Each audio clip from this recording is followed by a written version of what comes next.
Good morning, guys. It's a beautiful Friday morning. It's looking really bright. Hopefully, it's sunny all day.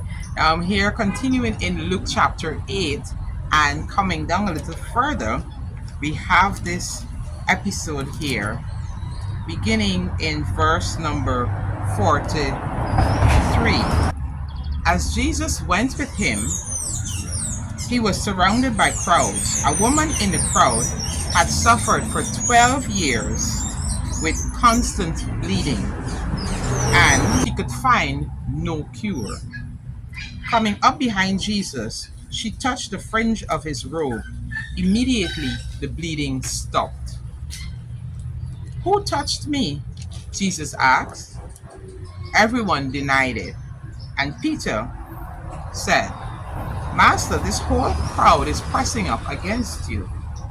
But Jesus said, "Someone deliberately touched me, for I felt healing power go out from me."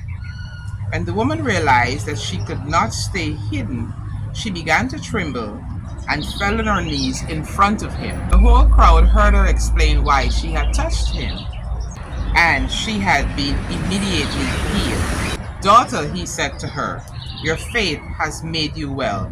Go in peace." This is one of my favorite healings with Jesus. Here it was, he was on his way to heal somebody else, and this woman, suffering for 12 years with constant bleeding, decided, you know what? I'm not going to give up. I'm going to get to this healer. There's a new healer in town. He has power. From what I've heard, I just want a little touch, and sometimes that's all we need. Just one little touch. And our circumstances can immediately change for the better significantly. And she went after that. There was a crowd. It's not like it was easy, because he always had these crowds behind him, and it was not easy. And she was not even supposed to be in the crowd because of the tradition at the time. But in spite of, she decided, you know what, I'm going to brave it. I'm going to go and I'm going to press through this crowd. And I want to remind us as we go into this weekend to press through whatever the resistance may be. Press through the crowd. Press through the critics. Press through the naysayers.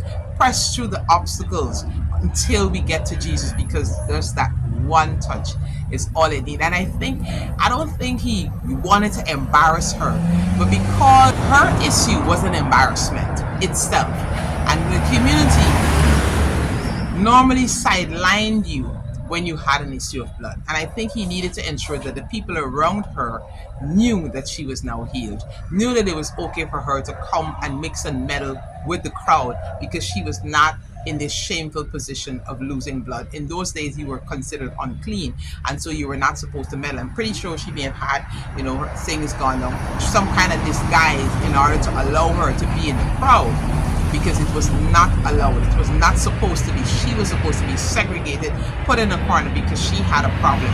And for 12 years, living that kind of life, living in that kind of shame, living in that kind of, like, oh my gosh, I don't know what. And then along comes Jesus. And so it may be 12 years, it may be several years. I mean, I've got issues pending. And some of them, yes, are pending for years. But I remind myself that once Jesus, just one touch from the hem, just one little look in my direction, just one little intervention from him can change that whole situation. And that's what I hold on to. And that's what I'm encouraging us to hold on to today. Press through those negative thoughts, press through the depression, press through the things, the outer forces that may seem to be up against you. Press through that and get to Jesus and get that one touch that you need. All right, that's my word of encouragement as we go into this weekend. Remember, he loves you, and I do too. Be blessed.